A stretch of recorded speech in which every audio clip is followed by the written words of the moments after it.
大家好，欢迎来到毛孩知识。在这里，我们会为你解惑毛孩日常中的大小疑难杂症。你家的狗狗经常会酷酷扫吗？狗狗平时接触的东西很常会沾满细菌，透过口腔、鼻腔的接触进入到呼吸道里面，导致过敏咳嗽的问题。造成狗狗咳嗽的原因有哪些呢？一、上呼吸道感染是狗狗最常见的问题，大部分都是细菌造成的感染。二、真菌感染会借由灰尘及空气传播进入狗狗的体内，造成感染。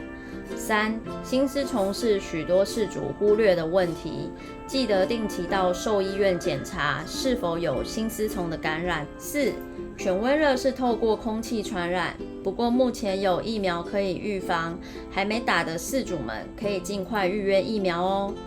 五、有时狗狗会患上支气管炎或肺炎，它们还可能会吸入泥土、草籽或食物，从而导致呼吸道感染。六、心脏问题会增加心脏的负担，也会带给肺和气管额外的压力。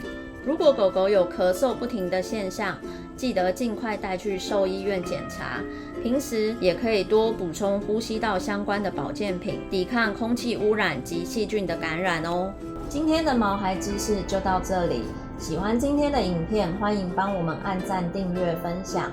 有任何毛孩的疑难杂症，欢迎在底下留言哦。那我们下次见，拜拜。爱宝宠物保健专家，关心您家毛宝贝的健康。